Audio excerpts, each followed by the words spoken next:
অন্য একটা হাদিসে এসেছে লা তামাসসাসুন নারা আবাদা। ওই মানুষটা যদি ঈমানি অবস্থায় মরে যায়, ওই শরীরটাকে দুনিয়ার আগুন তো দূরের কথা, ওই শরীরটাকে জাহান্নামের আগুন পর্যন্ত স্পর্শ করতে পারবে না, পারবে না, পারবে না। আর একবার জোরে বলুন সুবহানাল্লাহ। ও ভাইরা, খুব নিয়ে শুনো, একটা আজকে কিতাবের বাইরে আলোচনা করছি না আপনাদের। কিতাবের নাম হলো নিমাতুল কুবরার ভিতরে হাদিসটা লেখা রয়েছে। কার কথা বলছি জানেন? অন্য কারোর কথা নয়, আমার মাওলা আলী আসাদুল্লাহিল গালিবের কথা বলছি আপনাদের। মাওলা আলীর কথা বলছি, আল্লাহর বাগের কথা বলছি। আল্লাহর বাগ মাওলা আলী কি বলছে একটুখানি শুনুন আগে আপনারা। মাওলা আলী বলছেন, মান আযযাবা মাওলুদান নবী সাল্লাল্লাহু আলাইহি ওয়াসাল্লাম লা ইয়াখরুজু মিনাদ দুনিয়া ইল্লা বিল ঈমান ওয়া ইয়াদখুলুল জান্নাতা বিগাইরি হিসাব।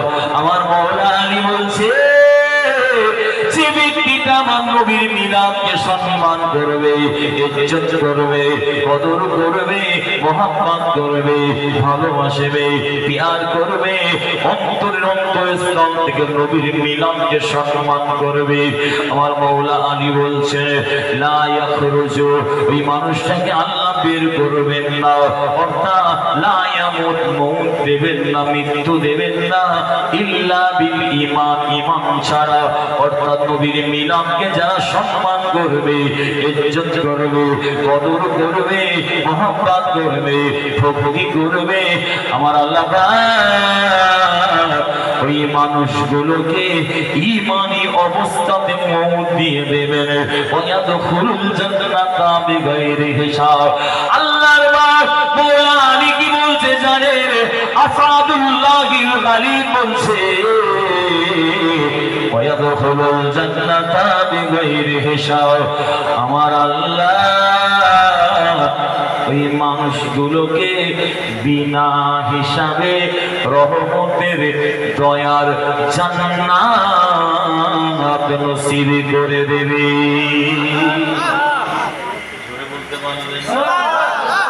একটু জোরে বলতে পারবেন? নারে তাকবীর। আমার কথা বুঝতে পারছেন নাকি আপনারা? না পুলিশ খালি গাড়ি চালিয়ে যাচ্ছে। না না, আরেকবার তাকবীর দেন। নারে তাকবীর। জীবন ছিল না আমাদের, ও শুনি না কি বানায়। আরেকবার তাকবীর দেন। নারে আজকে জলসা হচ্ছে, আপনারা খুশি না বেজার? আরো জোরে বলুন, আপনারা খুশি না বেজার? কারা কারা খুশি নয় একবার হাত তুলুন।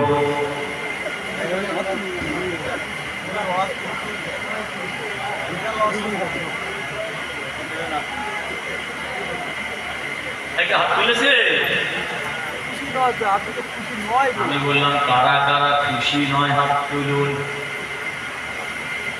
আপনারা পিছনে যা করেছেন করে, আমার পাশে চাচাজিও হাত তুলেছে।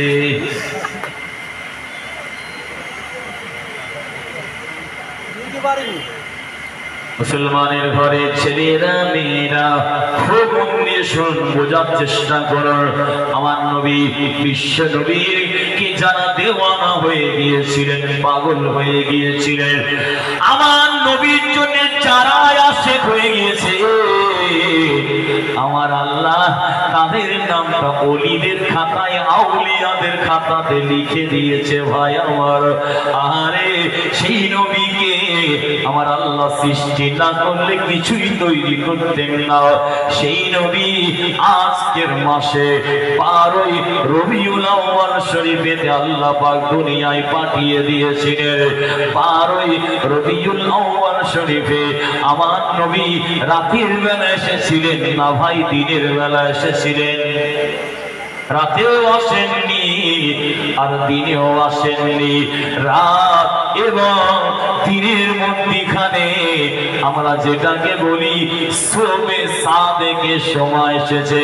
কিন্তু আপনাদেরকে আমাদেরকে কেউ জিজ্ঞাসা করতে পারে, ও মুসলমানেরা, আপনাদের নবী কিন্তু শুধু আল্লাহ মুসলমানদের জন্য পাঠায়নি, বেদুইনদের জন্য, নাসারার জন্য, ইহুদিদের জন্য, খ্রিস্টানের জন্য, হিন্দু ভাইদের জন্য। এক কথা, আপনাদের নবীকে তো আল্লাহ মানব জাতির জন্য পাঠিয়ে দিয়েছে। আর একবার জোরে বলুন সুবহানাল্লাহ। আপনাদের নবীকে, আমাদের নবীকে আল্লাহ রাতের বেলা পাঠাতে পারতেন, রাতের বেলা নাই বা পাঠালেন, দিনের বেলা পাঠাতে পারতেন, রাতেও কেন পাঠালেন না? রাতের বেলা নাই বা পাঠালেন, আমাদের নবীকে তো আল্লাহ দিনের বেলা পাঠাতে পারতেন। ও শ্রীনগরের মুসলমানেরা, খুব মন দিয়ে শুনুন, বিশ্ব নবী কেন রাতে আসলেন না? ঠিক বলেছেন, দিনও কেন আমাদের নবী আসলেন না? এর কারণ যদি আমি আপনাদের একটা একটা করে বলি, শরীরের পশমটা পর্যন্ত আপনাদের খারাপ হয়ে যাবে। আমার নবীর শান, আমার নবীর মর্তবা, আমার নবীর মর্তবাকে আল্লাহ কত প্রদান করেছে জানেন? আকাশের চাঁদ নবীকে চিনতে পেরেছে, আল্লাহর ওলিরা নবীকে চিনতে পেরেছে, আকাশের সূর্যটা নবীকে চিনতে পেরেছে, গাছ নবীকে চিনতে পেরেছে, ও সোনে হান্নান খাজুর গাছটা আমার নবীকে চিনতে পেরেছে। আরে মক্কা জমিনের পাথরগুলো, নুড়ি কোনাগুলো, ধুলো বালিগুলো আমার নবীকে চিনতে পেরেছে, মক্কা জমিনের হরিণগুলো আমার নবীকে চিনতে পেরেছে। আর হতভাগা ফাঁকা কপালি নবীর উম্মত বলে দাবি করছি, লোক সমাজে বলছি, সেই নবীকে কিন্তু আমরা কদর করতে পারলাম না, চিনতে পারলাম না। যদি চিনতাম, যদি কদর করতাম, তাহলে এইভাবে আমাদের ঘরের ছেলেদের কোনোদিন কোরআনের জন্য ডাকতে হতো না, সওয়াবের জন্য বলতে হতো না। ও মুসলমানের ঘরের ছেলেরা, আপনারা কি ভেবেছে নবীদের আল্লাহ মাফ করে দেন? কান ধরছি, অন্য অন্য নবীদের কি মাথা খারাপ হয়ে গিয়েছিল? কত নবীরা আমার নবীর উম্মত হওয়ার আশা করেছিল জানেন? আল্লাহ কি আমাদের নবীর রাসূল পয়গম্বর না করে যদি বিশ্ব নবীর উম্মত করতেন, জীবনটা ধন্য হয়ে যেত। আমার আল্লাহ অন্য কোন নবীদের দোয়া কবুল করেনি, কিন্তু আমি আপনি অন্য অন্য নবীদের মতো কেউ আল্লাহকে বলিনি। আল্লাহ চাইলে আমাদের জন্মটা কাফেরের ঘরে দিতে পারত, মুশরিকের ঘরে, ইহুদির ঘরে, নাসারার ঘরে, খ্রিস্টানের ঘরে দিতে পারত। আমি আপনি নবীদের মতো আশা না করেও মায়ের পেট থেকে অটোমেটিক সেই বিশ্ব নবী, আখেরি জামানার নবী, আমাদের নবীর উম্মত উম্মতি করে আল্লাহ পাঠিয়ে দিয়েছে। আর একবার জোরে বলুন সুবহানাল্লাহ। আল্লাহ পাঠিয়ে দিয়েছে, আশা করি না আমরা, আল্লাহকে বলিনি। ফেসালিটি কি জানে? অন্য নবীরা কেন আমার নবীর উম্মত হওয়ার আশা করেছে, আর আমরা আশা না করে পেয়ে গেছি কদর। যদি পয়সাতে কিনতে হতো তখন বুঝতে হবে। এর ফেসালিটি কি জানে? এর ফেসালিটি শুনুন, শুধুমাত্র আমার নবীর ওসিলায়। আহারে কি মায়ার নবী দিয়েছেন আল্লাহ, কি দয়ার নবী আমাদের নসিবে দিয়েছেন। আমার নবী উম্মত হওয়ার জন্য নামাজ পড়েননি, গুনাহ করে ফেলেছেন, রোজা রাখেননি, গুনাহ করে ফেলেছেন। আপনারা নামাজ পড়েননি, ব্যভিচারী করেছেন, গুনাহ করেছেন, কিন্তু ঈমান আছে। রোজা রাখেননি, গুনাহ করেছেন, কিন্তু ঈমান আছে। ও মুসলমানের ঘরে ছেলেরা জুয়া খেলে ফেলেছেন, গুনাহ করেছেন কিন্তু ঈমান আছে। মুসলমানের ঘরের ছেলেরা কি মোহাব্বত দেখেন, একজন শরাব খানিওয়ালা তাকেও জিজ্ঞেস করবেন, বলবেন নবীকে ভালোবাসি। জুয়া খেলনেওয়ালা মুসলমান তাকে জিজ্ঞেস করবেন নবীকে ভালোবাসি। ব্যভিচারী করে ফেলেছে তাকেও জিজ্ঞেস করবেন নবীকে ভালোবাসি। ও মুসলমানের ঘরের ছেলেরা, ঈমান আলাদা, আমল আলাদা। ঈমান আলাদা, আমল হচ্ছে আলাদা। ঈমান আছে তার, জুয়া খেলেছে, গুনাহ করেছে, সে বলছে কিন্তু ঈমান কিন্তু তার যায়নি।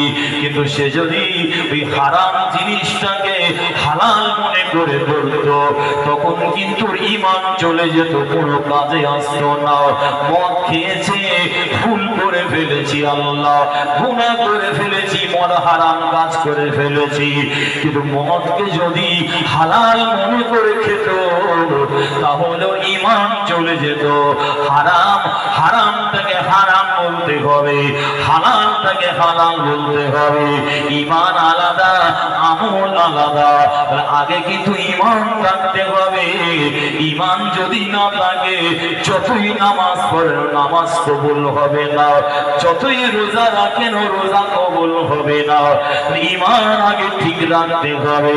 ওই জন্যে আমি আপনাদের শুনিয়ে দিয়ে যাচ্ছি, আমার নবীর উম্মত কেন নবীর আশা করেছিল ভাই, আমি আপনি গুনাহ করে করেও যদি মরে যাই, জান্না পরিমাণ যদি ঈমান থাকে, আল্লাহ আমার নবীর উসিলায় গুনাহ করার কারণে আযাব ভোগ করে হলো আল্লাহ পাক একদিন না একদিন আমাদের সবাইকে আল্লাহ আমার নবীর খাতিরে জান্নাতি করবেন, জান্নাতি করবেন, জান্নাতি করবেন।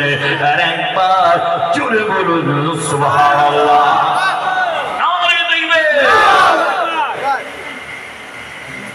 ও মুসলমানের মানে ছেলেরা, খুব ভালো করে শুনুন, কিতাবের ওয়াজ শুনুন। সেই নবীকে আল্লাহ রাতে পাঠালেন না, দিনেও পাঠালেন না। এর জবাব আমার আল্লাহ বিশ্বের মানুষকে সূরাতুল ফাতিহা প্রথম নাম্বার আয়াতে কত সুন্দর ভাবে দিয়েছেন। দেখুন, খুব ভালো করে শুনুন। আপনাদের আবার বলছি, কবরে যাওয়ার আগে পর্যন্ত আপনারা উপকার পাবেন। সূরাতুল ফাতিহা প্রথম নাম্বার আয়াতে আমার আল্লাহ বিশ্বের মানুষকে জানিয়ে দিয়েছে আলহামদুলিল্লাহি রাব্বিল আলামিন। সবাই বলুন আলামিন। আল্লাহ হচ্ছে রব্বুল আলামিন। আমার আল্লাহ হচ্ছেন, বলুন রব্বুল আলামিন। সবাই বলুন রব্বুল আলামিন মানে কি জানেন আপনারা? রব মানে কি ভাই? এই কথা বলতে হবে। আমরা সাধারণ মানুষ সবাই বলি আল্লাহ। রব মানে হলো সৃষ্টিকর্তা, খালিক, মালিক, সব কিছুর মালিক যখন সৃষ্টিকর্তা আল্লাহ, ওই জন্য রব মানে আমরা সবাই এক কথাই আমার আল্লাহকে বুঝি। আর একবার জোরে বলুন সুবহানাল্লাহ। আর আলাম মানে কি জানেন? আলামিন, আলাম শব্দের বহু বচন হয়েছে এখানে আলামিন। আলামুনা শব্দটা ছিল আইন লাম মিম, মূল শব্দ মাত্রাটাকে বলে। আলাম মানে কি জানেন? আলাম মানে হলো জগৎ, আলাম মানে হলো ভুবন। খুব ভালো করে বুঝুন। ও ভাইয়েরা, এই যে আজকে আপনারা বসে আছেন, আসমান দেখছেন, কটা আসমান আছে জানেন? 7টা আসমান আছে। যে জমিন দেখছেন বসে আছি, কটা জমিন আছে ভাই? 7টা জমিন আছে। 7টা আসমান, 7টা জমিন। দুনিয়া আখিরাতে যা কিছু আছে সব কিছুর মালিক কে ভাই? জোরে বলতে হবে, আরো জোরে বলতে হবে। দুনিয়া আখেরাতে যা কিছু আছে সব কিছুকে আলাম বলা হয়। এক কথায় আল্লাহ যা কিছু সৃষ্টি করেছে সব কিছুকে আলাম বলা হয়। আর সব কিছুর মালিক হচ্ছেন আমার আল্লাহ নিজে। ওই জন্য আল্লাহকে বলা হয় রব্বুল আলামিন। ও ভাইয়েরা, খুব ভালো করে শুনুন। আজকে সূরাতুল আম্বিয়ার ভিতরে আমার আল্লাহ এক জায়গায় বলেছেন আমার নবী সম্পর্কে, ওয়া মা আরসালনাকা ইল্লা রাহমাতাল লিল আলামিন। আমার আল্লাহ হচ্ছে রব্বুল আলামিন, আর আমাদের নবী হচ্ছেন রহমাতাল লিল আলামিন। রহমাতাল লিল আলামিন, খুব ভালো করে শোনো, বোঝার চেষ্টা করে। ফেসালিটি এরকম সম্মান আল্লাহ পাক পুরো নবী রাসূল পয়গম্বরদের দেননি, শুধু একমাত্র আমাদের নবীকে দিয়েছেন। কি দিয়েছেন জানে? আসমান জমিন সাত তবক, আসমান সাত তবক জমিন 18,000 মখলুকাত, জান্নাত জাহান্নাম দুনিয়া আখিরাত যা কিছু আছে সব কিছুর মালিক হচ্ছেন আল্লাহ। আর যা কিছু আছে দুনিয়া আখিরাতে সব কিছুর জন্য আমাদের নবীকে আমার আল্লাহ রহমত রহমত রহমত করে পাঠিয়ে দিয়েছে। আর একবার জোরে বলুন সুবহানাল্লাহ, আর একটু জোরে বলুন সুবহানাল্লাহ। ও ভাইরা, এই ফেসালিটি সম্মান আল্লাহ কাউকে দেয়নি ভাই, শুধু কেবলমাত্র আমাদের নবীকে আল্লাহ সম্মান ইজ্জত কদরটা দিয়েছে। আর একটু ভালো করে শুনুন, আপনারাও বুঝতে পারবেন। মুসা নবী আল্লাহকে দেখতে চেয়েছিল না, আমার আল্লাহ পাক মুসা নবীকে দেখতে চেয়েছে।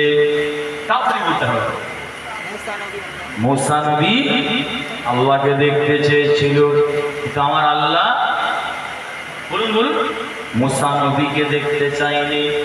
আর আমাদের নবী আল্লাহকে দেখতে চেয়েছিল না, আল্লাহ আমাদের নবীকে দেখতে চেয়েছে। তো দেখা এক হলো না আলাদা হলো? আসমান জমিন তফাৎ করে দিয়েছে আল্লাহ। মুসা নবী আল্লাহকে দেখার জন্য কোন পাহাড়ে গিয়েছিলেন? জুতো মুবারক পরে গিয়েছিলেন না খালি পায়ে? বলুন বলুন। জিনা মুসা নবী প্রথমে দেওয়ানা হয়ে জুতো মুবারক পরে উঠে গিয়েছিলেন। আল্লাহর কোরআন বলছে ওয়াখলাফানা আলাইকা ইন্নাকা বিল ওয়াদিল মুকাদ্দাসে তুআ। মুসা নবী প্রথমে দেওয়ানা হয়ে জুতো মোবারক পরে উঠে পড়েছিলেন। আল্লাহ বললেন মুসা আপনি পাহাড় থেকে নিচে নেমে যান। নিচে নেমে গিয়ে জুতো মোবারক খুলে খালি পায়ে হয়ে মুকাদ্দাস পবিত্র সম্মানীয় তুর পাহাড়ে আসুন। মুসা নবীকে নিচে নামতে হয়েছিল। নিচে নেমে জুতো মোবারক খুলে খালি পায়ে তুর পাহাড়ে যেতে হয়েছিল। কোন তুর পাহাড়ের কথা বলছি জানে? আমি নিজে গিয়েছি ভাই বছরে। আমার জীবনের অনেক স্বপ্ন ছিল আল্লাহর সঙ্গে যে পাহাড়ে মুসা নবী কথা বলেছে আমি যাব, যতই খরচা হোক যতই কষ্ট। আমি কি অসুস্থ হয়ে গিয়েছিলাম। মিশরের রাজধানী কায়রো থেকে 350 থেকে 400 কিলোমিটার গিয়েছি। চারিদিকে শুধু পানি আর পানি, পাহাড় আর পাহাড়। আল্লাহ আমাদেরকে কত আরামে রেখেছে আমি আপনাদের বলে বোঝাতে পারবো না। কিন্তু মুসা নবী কিভাবে জিন্দেগি কাটিয়েছে, কোন পাহাড়ের কথা বলছি জানে, যেই পাহাড়ে আমার আল্লাহ মুসা নবীকে বলেছিলেন, কোরআন সাক্ষী দিচ্ছে ভাই মুসা তুমি 30টা দিন এই পাহাড়ে আমি আল্লাহ আমার ইবাদত করো। মুসা নবী 30টা দিন কাটিয়েছেন, সারা রাত ধরে ইবাদত করেছেন, নামাজ পড়েছেন, সারা দিন আল্লাহ পাকের কালিমুল্লাহ নবী কি করেছেন জানেন, রোজা রেখে কাটিয়ে দিয়েছেন। এরকম করে করে 30 দিন 1 মাস কেটে গিয়েছে। আসমান থেকে গায়েবী আওয়াজ আসছে তুর পাহাড়ে, মুসা আপনার ইবাদতটা আমি আল্লাহর বড় পছন্দ হয়ে গিয়েছে। মুসা 10টা দিন আপনি পাহাড়ে ইবাদত করে কাটিয়ে দেন। মুসা নবী কি করলেন, তুর পাহাড়ের উপরে আরো 10 দিন কি করলেন, সারা রাত জেগে নামাজ পড়েছেন, ইবাদত করেছেন, দিনের বেলা রোজা রেখে না খেয়ে কাটিয়ে দিয়েছেন। এরকম করে 40টা দিন হয়ে গিয়েছে। যে পাহাড়ে আমার আল্লাহ মুসা নবীকে তাওরাত কিতাবটা দিয়েছিলেন, যে পাহাড়ে আমার আল্লাহ বললেন মুসা আপনার হাতে ওটা কি, কোরআন বলছে হিয়াসা। আমার আল্লাহ বললেন ও মুসা ওই পাহাড়টা, ওই পাহাড়ে এই লাঠিটা আপনি হাত থেকে ফেলে দেন। মুসা নবী ফেলে দিয়েছে, সঙ্গে সঙ্গে আমার আল্লাহ ওই লাঠিটাকে সাপে পরিণত করে দিয়েছেন। আর একবার জোরে বলুন সুবহানাল্লাহ। চাঁদা পাহাড় নয়, ওই পাহাড়ে আমি গিয়েছি, মনে মনে ভাবি আল্লাহ আল্লাহ জলিলুল কদর নবীকে বলেছেন জুতো খুলে আসতে, আর আমি আবু হুরায়রা কেমন করে জুতো পায়ে চলতে পারি, জীবন চলে যাবে পরোয়া নাই, জুতো পরতে পারি না, খালি পায়ে হেঁটে হেঁটে গিয়ে তুর পাহাড়ে নামাজের মাসাল্লাটা বিছিয়ে দিয়েছি। বিছিয়ে দিয়ে কাবা শরীফের দিকে মুখ করে নামাজ পড়ছি। বিশ্বাস করো কি যে তৃপ্তি লাগছে আপনাদের বলে বোঝাতে পারবো না। নামাজ পড়ছি, আল্লাহকে ডাকছি, নামাজ পড়ে নিয়ে কাবা শরীফের দিকে মুখ করে তুলে সিনাকে সামনে রেখে দুটো হাত তুলে আমার আল্লাহ দরবারে দোয়া চাইছি। এই দোয়াগুলো যেন আমার আল্লাহ মনে হচ্ছে সব কবুল করে নিচ্ছে। পাহাড়ে মুসা নবীকে আল্লাহ খালি পায়ে যেতে দেখেছিল, খালি পায়ে যেতে হয়েছিল। খুব ভালো করে শুনুন, আমাদের নবী রজব মাসের 27 তারিখে মেরাজে গিয়েছিলেন।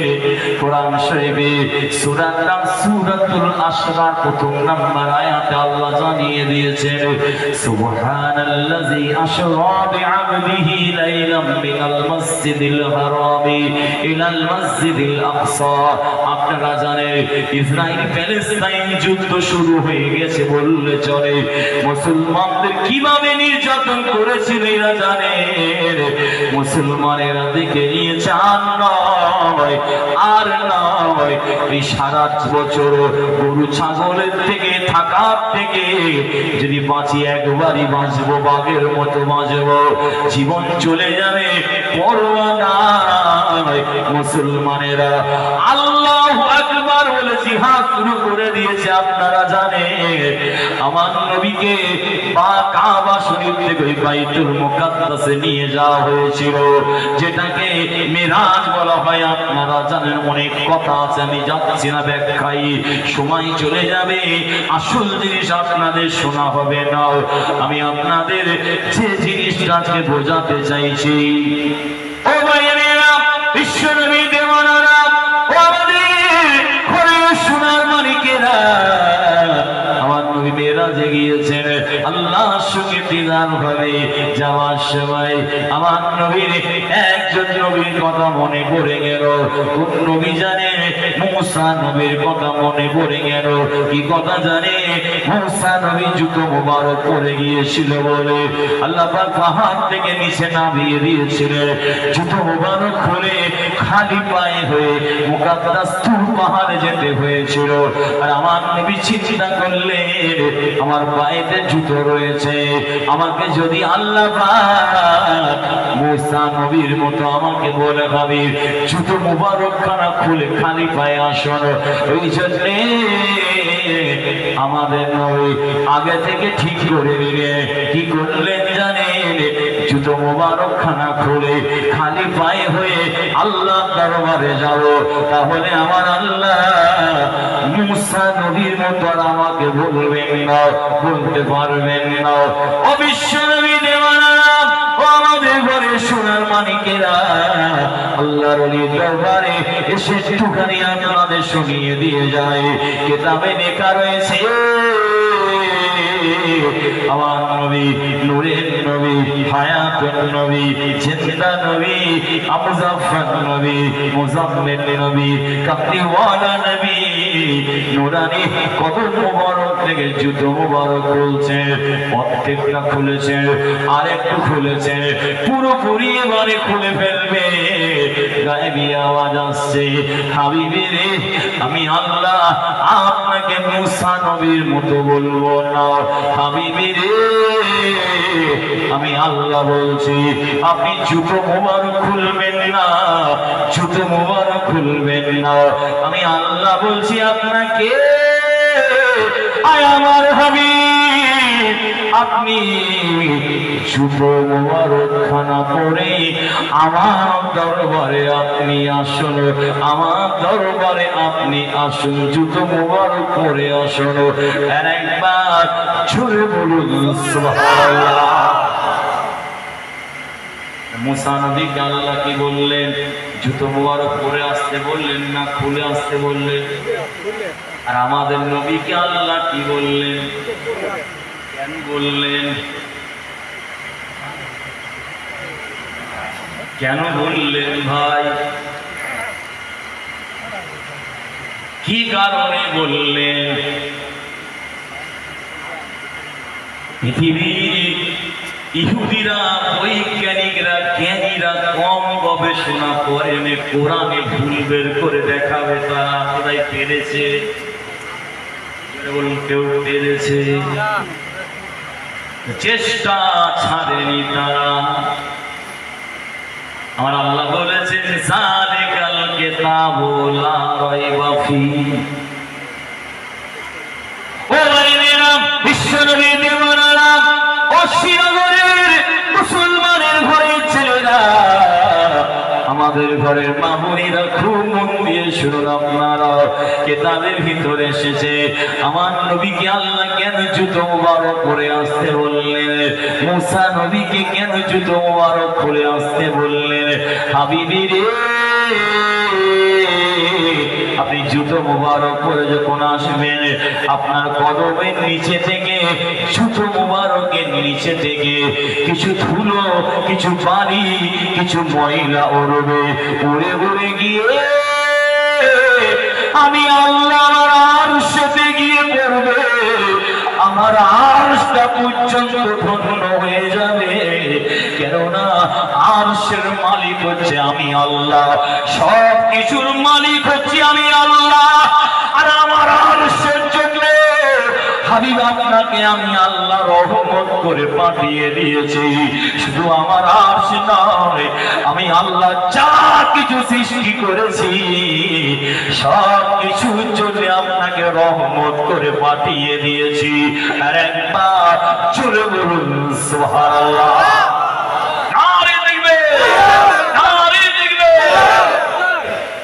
আল্লাহ হচ্ছে রব্বুল আলামিন, আর আমাদের নবী হচ্ছে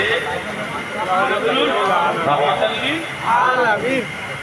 আমার নবী রাতের জন্য রহমত ছিলেন না ছিলেন না? দিনের জন্য রহমত ছিলেন না ছিলেন না? আমার নবীকে আল্লাহ দুশমনের জন্য রহমত করেছে। এই বুঝতে পারছেন আমার কথা? দুশ্মনের জন্য রহমত করেছে। আমার নবীকে মারার জন্য কে কুয়া করেছিল? ওই কুয়ায় কে পড়েছিল? কে পড়েছিল কুয়ায়? কুয়া থেকে কে তুলেছিল ভাই? আপনার আশ্চর্য ব্যাপারটা বুঝতে পেরেছেন? এখানে আপনাদের গ্রামে আপনাকে মারার জন্য একজন কুয়া করে রেখেছে রাস্তায়। যে রাস্তায় কুয়া করেছে সে জানে না কোথা কুয়া করেছে। আবু জেহেল আমার নবীকে মারার জন্য কুয়া করলো। আবু জেহেল জানে না কোথা কুয়া করে রেখেছে। পড়লো কেমন করে?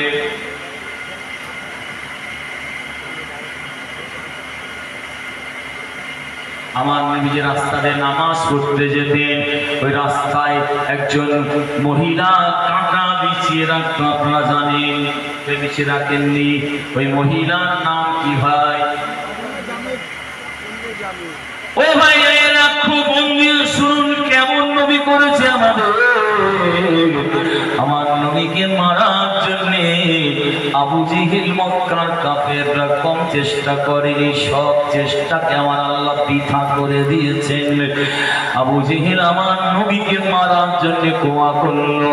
ওই কুয়ায় আবু জেহেল পড়ে গিয়েছিল। মক্কার কাফেরদের যতটা বোকা ভাবছি আমরা অতটা বোকা নাই, তাদের যথেষ্ট জ্ঞান ছিল। তারা কম চেষ্টা করেনি আবু জেহেলকে কুয়া থেকে তোলার, সব চেষ্টা তাদের বৃথা হয়ে গেল। ঠেলায় পড়লে বিড়াল কোথায় ওঠে? গাছে ওঠে। টানাচার কোন রাস্তা নাই। সবাই বলেছিল আবু জেহেলকে যদি কুয়া থেকে তুলতে হয় একজনই পারবে, সেটা হলো বিশ্ব নবী শুধুমাত্র পারবে। আমার নবীর কাছে খবরটা চলে গেল। আমার নবী কি করলে? সব কিছু ছেড়ে দিয়ে ছুটে ছুটে ছুটে ছুটে এসে ওই কুয়ার কাছে হাজির হলেন। আমি আপনি যদি এরকম হতো, আমাকে আপনাকে মারার জন্য কেউ কুয়া করে রাখতো, ওই লোকটা যদি ঘুরেছে পড়ে গিয়েছে আর আপনার কাছে গিয়ে বলছে ভাই একটু উপকার করতে চলো, আমি আপনি হলে কি যাবো বলুন? আমি আপনি হলে বলবো বেটা আমাকে মারার জন্য কুয়া করেছিল, ও মরলে ডাকবিও জানাজাতে যাও। ও ভাইয়েরা, ও শ্রীরামের মুসলমানের অনেক ছেলেরা মাহফিলের একেবারে প্রথম দিকে এসে ফুরফুরা শরীফের জমিন ভেঙে আপনাদের পীরেরা ওনাদের একটুখানি শুনিয়ে দিয়ে যায়। আপনাদের খুব মন দিয়ে শোনার, আমার নবী কুয়ার সামনে নুরানি হাত মোবারকখানা শুধু বাড়িয়ে দিয়েছে আর আমার আল্লাহর হুকুমে জিবরাইল ফেরেশতা কুয়ার নিচে থেকে পানিটাকে ঠেলে ধরেছে। পানিটা উঠতে উঠতে কুয়ার মুখ পর্যন্ত চলে এসেছে। কুয়ার মুখ পর্যন্ত চলে এসেছে। আবু জেহেল কুয়ার মুখের কাছে ভেসে উঠেছে আর আমার নবী নূরের হাত দিয়ে আবু জেহেলকে কুয়া থেকে তুলেছিলেন। আর একবার জোরে বলুন সুবহানাল্লাহ।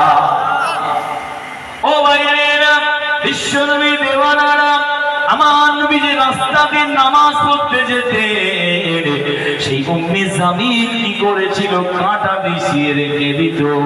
মায়ার নবী দয়ার নবী কি করেছিল জানেন? ওই কাঁটাগুলো সরিয়ে দিয়ে আমার নবী নামাজ পড়তে যেতেন। একদিন দেখছে হঠাৎ রাস্তাতে কোনো কাঁটা বিছানো নেই। আমার নবী বলল কি ব্যাপার, কি হলো? রোজ কাঁটা বিছানো থাকে আর আজকে কেন কাঁটা বিছানো নেই? আমার নবী গোপনে গোপনে খবর নিল। খবর নিয়ে জানতে পারলো ওই বুড়ি মহিলা উম্মে জামিল অসুস্থ হয়ে গিয়েছে, হয়ে বাড়িতে পড়ে রয়েছে। আহারে, আমি আপনি হলে কি বলতাম? বুড়ি মরলে তবে যাব, ওর জানাজা পড়তে যাব, তা না হলে যাব না। আমাকে মারার জন্য কাঁটা বিছিয়ে রাখতো। আমার নবী কিন্তু এ কথা বললেন না। দয়ার নবী কেমন রহমাতাল লিল আলামিন নবী দেখে। আহারে উম্মে জামিলের বাড়িতে গিয়ে, সেই বুড়িমার বাড়িতে গিয়ে আমার নবী অসুস্থ বুড়িমাকে সেবা যত্ন করছে, খেদমত করছে। আর একবার জোরে বলুন সুবহানাল্লাহ। সেই বুড়িমা কথা বলতে বলতে বলতে বলতে যখন নবীর পরিচয় জানতে পেরে গেছে, মুহাম্মদ তোমার ভিতরে এত দয়া এত মায়া, ও মুহাম্মদ আমি বুড়িমা বলছি, সত্যি তুমি আল্লাহর নবী না হলে কোনদিন এরকম করতে পারতেন না। বুড়িমা আমার নবী নূরের হাতে হাত দিয়ে তারপরে কলেমা শরীফ পড়ে নিয়ে মুসলমান হয়ে যায়।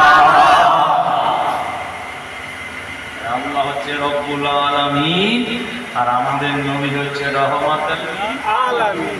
বলুন আমার নবীকে আল্লাহ রাতের জন্য রহমত করেছে। নবী যদি দুশমনের জন্য রহমত হতে পারে, রাতের জন্য আমার নবীকে আল্লাহ রহমত করেছে। দিনের জন্য আমার নবীকে আল্লাহ রহমত করেছে। মুফাসসিরিনরা লিখেছেন ভাই, আমার নবীকে যদি আল্লাহ রাতের বেলা পাঠাতেন আজকের মাসে, আর নবী রাতের জন্য রহমত হতেন, দিনের জন্য রহমত হতেন না। বেদুইনরা, জ্ঞানীরা, ইসলামী দুশমনেরা আগুন তুলে বলতো, মুসলমানেরা তোমাদের আল্লাহর কোরআনে আল্লাহর এই কথাটা ভুল আছে, নবী না বলে রহমাতাল লিল আলামিন তোমাদের নয়। কোরআনের আয়াতটা তারা ভুল বলতো পৃথিবীর জ্ঞানীরা। রাতের জন্য নবী রহমত, দিনের জন্য রহমত যদি না হয়, নবী কেমন করে সবার জন্য রহমাতাল লিল আলামিন হলো? আমাদের নবীকে আল্লাহ যদি আজকের মাসে দিনের বেলা পাঠাতেন, দিনের জন্য রহমত হতো, রাতের জন্য রহমত হতো না, রাতের জন্য রহমত হতো না। ওই জন্যে আমার আল্লাহ বিশ্ব নবীকে রাতেও পাঠালেন না, দিনেও পাঠালেন না। রাত এবং দিনের মধ্যখানে সবে সাদেকের সময় রহমাতুল লিল আলামিন দয়ার সাগর করে পাঠিয়ে দিয়েছে। আর একবার জোরে বলুন সুবহানাল্লাহ। ও ভাইরা খুব ভালো করে শুনুন, একটু আপনাদের শুনিয়ে দিয়ে যায়। সেই নবী 12 রবিউল আউয়াল শরীফে শবে সাদেকের সময় আসলে, সোমবার ছিল না শুক্রবারে নবী এসেছিলেন। জোরে বলতে হবে, আওয়াজ দিয়ে বলতে হবে। সোমবারের কদর বেশি না শুক্রবারের কদর বেশি? যারা বলতেন সোমবারের কদর বেশি, আপনারা নিশ্চয়ই জুম্মার নামাজ সোমবারে পড়েন।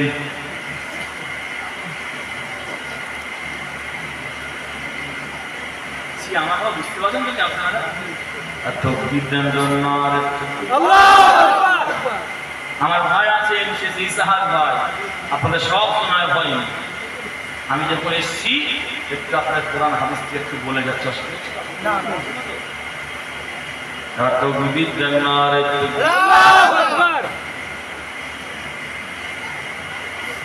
জোরে দেন নারে তাকবীর।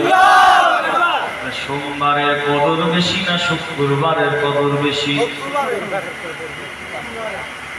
সোমবার ওয়ালারা চুপ করে গেছে, শুক্রবার আমাদের স্পিড বেড়ে গেছে। আর পিছনে বেশিরভাগ মানুষ দেখছি দরকার নেই, চুপ থাকাই ভালো। তালদির মানুষ, ভুটিয়ারির মানুষ, শিবনগরের মানুষ, শ্রীনগরের মানুষ, তালদিহির মানুষ, পূর্ব শিবনগরের মানুষ, ভুটিয়ারির মানুষ, সব জায়গার মানুষ খুব চালাক। আর পাশেই রয়েছে বেলেগাছি, আটপুকুরিয়া, ভলেয়া, দাঁড়িয়া, ডেঙ্গি সাবাদ, নেপুর মোড়।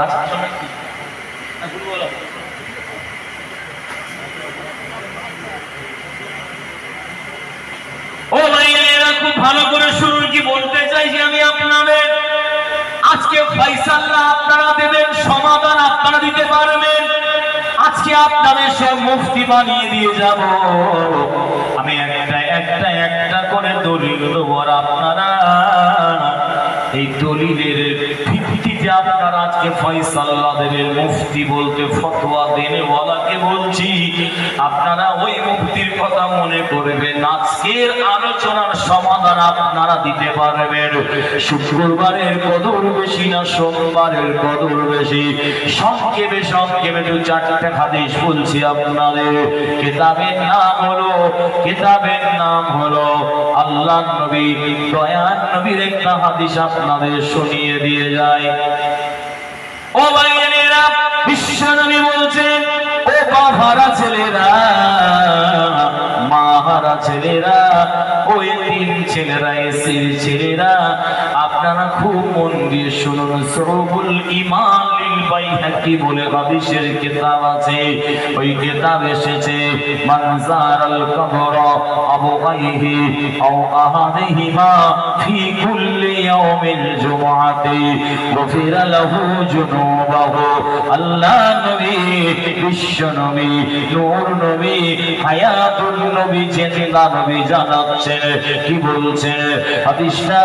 শুরুল ঈমান বাইহাকির ভিতরে লেখা রয়েছে, কারো বাপ কিংবা মা অথবা বাপ মা দুজনেই যদি মারা যায়, বাবা এতিম ছেলেরা, ও বাবা এতিম ছেলেরা, ও বাবারা, ও মাহারা ছেলেরা,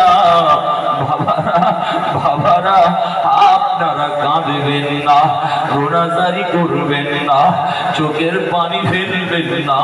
মায়ার নবী দয়ার নবী জানিয়ে দিয়েছে, বাবারা, মাহারা ছেলেরা, তোমরা কি করবে জানো?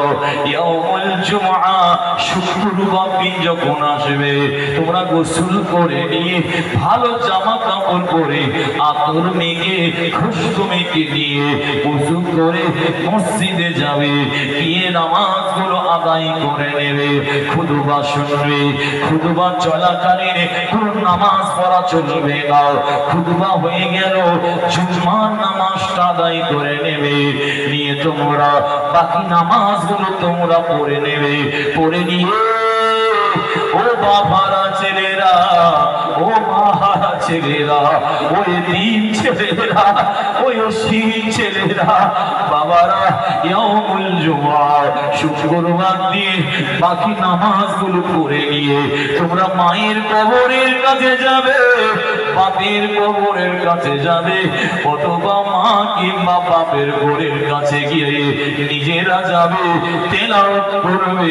সেটা তোমরা জানো, দোয়াগুলো তেলাওয়াত করবে, ফাতিহা শরীফ, দুরূদ শরীফ, কলেমা শরীফ, ইখলাস শরীফ, আর ইত্যাদি তোমরা তোমাদের নিজেদের বাপ মার কবরের সামনে গিয়ে তেলাওয়াত করবে। করে নিয়ে দুটো হাত কি করবে? আল্লাহ দরবারে তুলবে। তুলে তোমরা ইয়াউমুল জুমআ, শুক্রবারের দিনে আল্লাহর কাছে জিয়া দোয়া চাইবে, বাপ মার ঘরের সামনে দাঁড়িয়ে। ও বাবা ছেলে, তোমাদের বাপ মায়ের যদি কবরে আযাব হয়ে থাকে, আল্লাহ নবী বলছে, ইয়াউমুল জুমআ, শুক্রবার দিনের খাতিরে আমার আল্লাহ তোমাদের বাপ মার কবরে যদি আযাব হয়ে থাকে, আমার আল্লাহ আযাবটাকে মাফ করে দেবে। ও ভাইয়েরা, হাদিসটা মিশকাত শরীফের ভিতর লেখা রয়েছে, মান মাতা ফি লাইলাতিল জুমআতি আও ইয়াউমিহা আমিনিনা মিন ফিতনাতিল কবর। আপনাদের গ্রামে আমাদের গ্রামে কোন মুসলমান যদি জুম্মার রাতে অথবা জুম্মার দিনে কোন মুসলমান যদি মারা যায়, আমার নবী বলছেন আমিনিনা মিন ফিতনাতিল কবর, আমার আল্লাহ পাক জীবনের মতো তার কবরের আযাব থেকে ওই মানুষটা নাজাত পেয়ে যাবে। আর একবার জোরে বলুন সুবহানাল্লাহ। ঈদের দিন কদিন বলুন, তাড়াতাড়ি বলতে হবে। ঈদের দিন কদিন বলুন, বলুন, ঠিক বলছেন, ভুল বলছেন। ঈদের দিন কদিন নয়, কথা বলে না কেন কদিন? আর ভাইয়া 3 দিন দেখা। কোন দিন, কোন দিন তাহলে বলুন?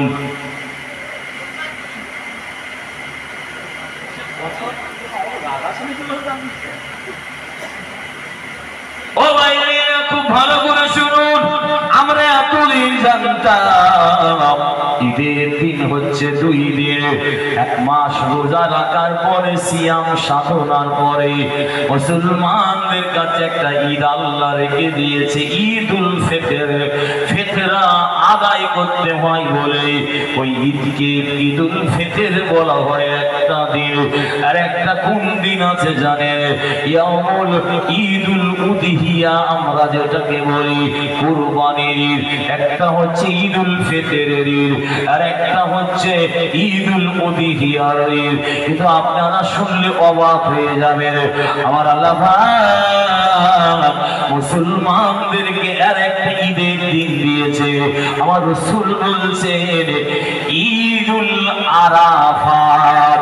সারা পৃথিবী কোটি কোটি মুসলমানরা যখন হজ করতে যায়, সারা পৃথিবীর কোটি কোটি মুসলমানের আপনারা জানেন ওই 2টো সাদা কাপড় হয়, একটা লুঙ্গির মতো করতে হয়, একটা চাদরের মতো, যেটা আমরা বাঙালিরা বলি ওই কাপড়টাই হলো কাফনের কাপড় হয়ে যাবে। যদি হাজী বান্দাটা যদি মারা যায়, কাফনের কাপড় হয়ে যাবে।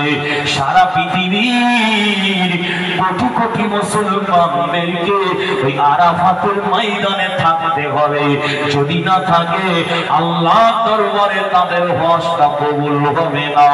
আরাফাতের ময়দানে থাকতে হবে, হজের একটা ফরজ কাজ। ও ভাইরা, কোন আরাফাতের জমিনের কথা বলছি জানেন?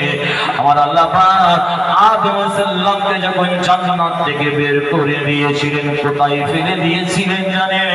মাউন্ট এভারেস্ট পাহাড়, আপনারা জানেন সিংহল। ওই গ্রামটার নাম কি জানেন? যেখানে আদম সাল্লামকে আল্লাহ ফেলে দিয়েছিলেন, ওই জায়গাটার নাম হচ্ছে ইরফাদাবাদ, শ্রীলঙ্কায় অবস্থিত। আর মা হাওয়া আলাইহিস সালামকে আল্লাহ জেদ্দাতে ফেলে দিয়েছিলেন। একদিন নয়, দুদিন নয়, 350 বছর, 360 বছর পরে দুনিয়াতে বাবা আদম সাল্লামের সঙ্গে মা হাওয়ার সঙ্গে দেখা হয়নি। আপনারা জানেন ওই শ্রীলঙ্কা থেকে আল্লাহর হুকুমে হেঁটে হেঁটে বাবা আদম সাল্লাম আমাদের হিন্দুস্তানের মাটির উপর দিয়ে পা দিয়ে ভারতের জমিনের উপর দিয়ে শ্রীলঙ্কা দিয়ে হেঁটে হেঁটে ভারতের জমিন দিয়ে হেঁটে হেঁটে সেই মক্কার জমিনে আরাফাতের ময়দানে আল্লাহর হুকুমে পৌঁছেছিলেন। আর মা হাওয়া আলাইহিস সালাম পৃথিবীর সব থেকে বড় এয়ারপোর্ট আপনারা জানেন জেদ্দায় অবস্থিত। যারা হজ করতে গিয়েছে জিজ্ঞাসা করবেন হজের সময় 2 মিনিট অন্তর অন্তর একটা করে প্লেন উঠছে, একটা করে প্লেন নামছে। পৃথিবীর সব থেকে বড় ব্যস্ততম এয়ারপোর্ট বলা হয় জেদ্দা এয়ারপোর্ট। ওই জেদ্দা থেকে মা হাওয়া আলাইহিস সালাম আল্লাহর হুকুমে হাঁটছেন। হেঁটে হেঁটে কোথায় পৃথিবীতে প্রথম দেখা হয়েছে জানেন? ওই আরাফাতের ময়দানে মা হাওয়া আলাইহিস সালাম সাল্লামের সঙ্গে আর আমাদের আদি পিতা আদম সাল্লামের সঙ্গে দুনিয়ায় প্রথম দেখা হয় ওই জায়গাটায়। ওই জায়গাটার নাম ওই জন্য আরাফাত রাখা হয়েছে। আরাফাত মানে হলো পরিচিত হওয়ার জায়গা। আর একবার জোরে বলুন সুবহানাল্লাহ। ও ভাইয়েরা, বিশ্ব নবী জানিয়েছেন দুনিয়া যখন লয় হয়ে যাবে, ধ্বংস হয়ে যাবে, ওই আরাফাতের জমিনটা উড়ে উড়ে কিয়ামতের ময়দানে চলে যাবে। ওই আরাফাতের জমিনে আমার নবী বলেছে আমার কোটি কোটি কোটি কোটি কোটি কোটি ইমানদার উম্মত উম্মতিরা ওই আরাফাতের জমিনেতে উঠে দাঁড়াবে কিয়ামতের ময়দানে। আর একবার চলে বলুন সুবহানাল্লাহ। ও মুসলমানের ঘরের ছেলেরা, আমার রাসূল বলেছেন ইয়াউমুল আরাফাতটাকেও আমার আল্লাহ ঈদের দিন করে দিয়েছে। আর একবার জোরে বলুন সুবহানাল্লাহ। ও ভাইয়েরা, বিশ্বনবী দেওয়ানারা, খুব মন দিয়ে শুনুন, আমি আপনাদের কি বলতে চাইছি। আল্লাহ রাসূল জানিয়েছে সপ্তাহে 7টা দিনের ভিতরে আল্লাহ পাক মুসলমান তোমাদেরকে একটা দিন ঈদের দিন করে দিয়েছে। নবী বলছে ওই দিনটা দেখবেন 5 ওয়াক্ত অনেকে নামাজ পড়তে মসজিদে দেখা যায় না, কিন্তু ওই দিনটা যখনই আসে দেখবেন মসজিদ পুরো ভরে যায়। বাচ্চারাও দেখবেন না জামা কাপড় পরে বসে আছে মসজিদে। আল্লাহ রাসূল বললেন সপ্তাহে একটা দিন তোমাদের ঈদের দিন করে দিয়েছে। ওই দিনটা কোন দিন জানো? ওই দিনটা হলো ইয়াউমুল জুমআ, শুক্রবার দিনকে আল্লাহ করে দিয়েছে। আর একবার জোরে বলুন সুবহানাল্লাহ। আরো অনেক ব্যাখ্যা আছে, সংক্ষেপে বলছি আপনার। ও ভাইয়েরা, আসুন এবারে সোমবার সম্পর্কে একটু বলি আপনাদের। সোমবারের পৃথিবীর মানুষের কাছে সোমবার কোনদিন এত সম্মান পেত না, এত কদর পেত না। সোমবারের কদর আমার আল্লাহ আমার নবীর ওসিলাতে বাড়িয়ে দিয়েছেন, বাড়িয়ে দিয়েছেন, বাড়িয়ে দিয়েছেন। আর একবার জোরে বলুন সুবহানাল্লাহ। আল্লাহ রাসূলের দরবারে একদল সাহাবা হুজুর এসেছেন। হাদিসটা নাসাই শরীফের ভিতরে লেখা রয়েছে, খুব ভালো করে শুনুন। এখান থেকে অনেক ফতোয়া বের হচ্ছে, দলিল বের হচ্ছে, দেখবেন। ও ভাইয়েরা, বিশ্ব নবীর দরবারে একদল সাহাবা এসেছে, এসে বলছেন ইয়া রাসূলুল্লাহ, ইয়া হাবিবাল্লাহ, একটু আপনি আমাদেরকে বলুন, জানতে চাই আন সাওমিল ইসনাইনি, সোমবার দিন রোজা রাখা সম্পর্কে একটুখানি বলুন। ইয়া রাসূলুল্লাহ, কেন আপনি সোমবার দিন রোজা রাখেন? সাহাবা হুজুর, আমরা কেন সোমবার দিন রোজা রাখবো? বিশ্ব নবী দয়ার নবী কত সুন্দর জবাব দিয়েছেন জানেন? আমার নবী বললেন, ও আমার সাহাবারা শুনে নাও, ও আমার সাহাবারা শুনে নাও, সোমবার দিন কেন তোমরা রোজা রাখবে? আমি রাসূল কেন রোজা রাখি? আমার নবী বললেন, ওয়াফিহি ওয়ালিদতু, সোমবার দিন আমি রাসূল কেন রোজা রাখি, তোমরা কেন রোজা রাখবে? সোমবার দিন তোমাদের নবী বিশ্ব নবীকে আল্লাহ পাক সোমবার দিন দুনিয়াতে পাঠিয়ে দিয়েছে। আর একবার জোরে বলুন সুবহানাল্লাহ। নবী সোমবার এসেছিলেন বলে আমার নবী সেই খুশিতে নিজেও রোজা রেখেছেন। ওই জন্য আর একটা ফতোয়া জানিয়ে দিয়ে গেলাম, 12 রবিউল আউয়াল শরীফ যেদিন আসে আপনারা রোজা রাখবেন, রোজা রাখবেন, মা বোনেরাও রোজা রাখেন, সব জায়গায় কম বেশি রোজা রাখে, কোনো অসুবিধে নাই। এটা আমার নবীর খুশি, আমার নবীকে দুনিয়ায় আল্লাহ পাঠিয়েছেন, সেই বিশ্ব নবীর খুশি নবী নিজে পালন করেছেন রোজা রাখার মাধ্যমে। এটা একদম ডাইরেক্ট প্রমাণ হয়, এর দ্বারাতে বোঝা যায় রোজা রাখবেন এতে সওয়াব নেকি আল্লাহ অনেক রেখে দিয়েছে। আর একবার জোরে বলুন সুবহানাল্লাহ। আর একটা কথা বলে নিয়ে যায়, আপনারা জানেন কোরআন শরীফ আল্লাহ কোন মাসে নাযিল করেছে? রমজান মাসে। কোন রাতে? ইন্না আনজালনাহু ফি লাইলাতিল কদরে, কদরের রাতে। কোরআনের প্রথম আয়াত কি? ইকরা বিসমি রাব্বিকাল্লাযী খলাক। এসব আপনারা সবাই জানেন, কিন্তু আমি আপনাদের বলতে চাইছি কোরআন কোন মাসে কোন রাতে কি আয়াত প্রথম নাযিল হয়েছে সবাই জানেন, কিন্তু কোরআনের আয়াত নিয়ে জিবরিল আমিন ফেরেশতা দুনিয়া জমিনে প্রথম এসেছে কি বার জানেন? শুক্রবার দিন হওয়া উচিত ছিল, কিন্তু শুক্রবারে আল্লাহ পাঠায়নি। আমার রাসূল বললেন অফিহে আনজালাল্লাহু হিয়া আওয়ালা ওয়া মাসামা। শুনে নাও, তোমাদের নবীকে আল্লাহ পাক সোমবার পাঠিয়েছেন বলে তোমাদের নবীর মর্তজাকে আমাদের নবীর সম্মানকে কদরকে গোলাম করার জন্য আমার আল্লাহ পাক পৃথিবীতে কোরআনের আয়াতকে প্রথম সোমবার দিন পাঠিয়ে দিয়েছেন। একবার জোরে বলুন সুবহানাল্লাহ। আমার নবী হিজরত করেছিল কি বাত জানেন?